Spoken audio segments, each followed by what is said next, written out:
Hi, I'm Kate Brenton, and in one of my last IG videos, I was talking about intuition. I was talking about people listening, specifically women, but really everyone listening to their body. And then I realized, oh yeah, like a lot of us,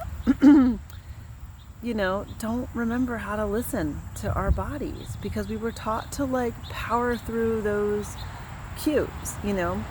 And everything's not an all or nothing, by the way. This isn't like listen to your body, so that means you don't get anything done or you don't know the moments that you need to power through. And like, that's not what this is about. First of all, that would be the first thing to throw out, that anything isn't always true.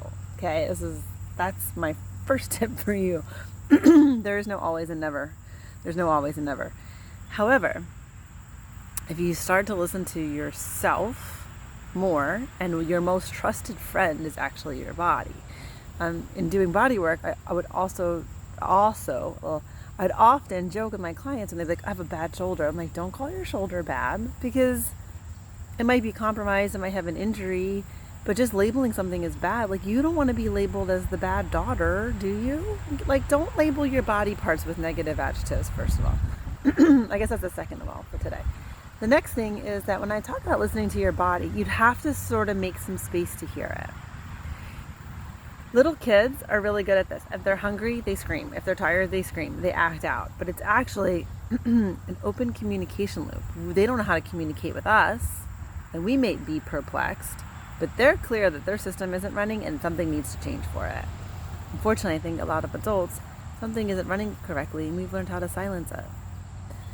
So I think the easiest way, if that's a concept that intrigues you, I ramble on the IG, but more you can find me on the podcast. I like that a little bit better. Plus, I don't always do the hair. This is sorry. I'm a mom of a toddler, so but I like the podcast because I feel like I'm having a conversation with you, and it's easier for me to have that with you sometimes. But if the idea of listening to your body is something that is intriguing to you, then I would just pick one task that you're not doing. Just don't do something. Just create some time to just do something that is not on a screen. Like, listen to this video and then turn the screen down and go for a walk. Or hold on, let me show you what my dog is telling you should do. Lay in the grass, sun. If you're like, Kate, I don't have time for that, then just go drink a glass of water. Just start to clear some space. Clear some physical space, straighten things up, clear some mental space. An hour before you go to bed, just start to clear some space. If you're in a car with your friend and you're both on the phone and you got music playing and you're in the grocery store, you have nothing, then you might be physically next to your friend, but you haven't connected with them.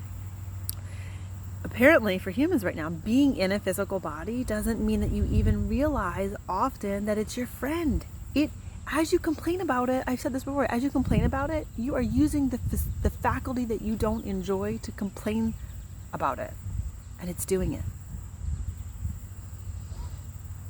So I'm going to be talking more about these things because it's chaotic times and we need to find some peace wherever we can. And if at least if we can claim a little bit inside of ourselves. I haven't even used the word meditation because that can open up a whole other bandwidth of things that we may not understand. Nui, that's my dog. Oh, Nui, she's on her back. She's telling you, you know what, guys, don't overthink it. Get outside in the sunshine. Make some space. Remember, doing is not what this is all about. Just because something is accomplished doesn't mean it was enjoyed, and we are supposed to enjoy some of this precious life. Okay? That's your little thanks for listening to my ramble. My real passion, though, is just to tell you that your body can be your friend. It may not be the friend that you would have picked, but it's the one that you have, and it allows you to be here.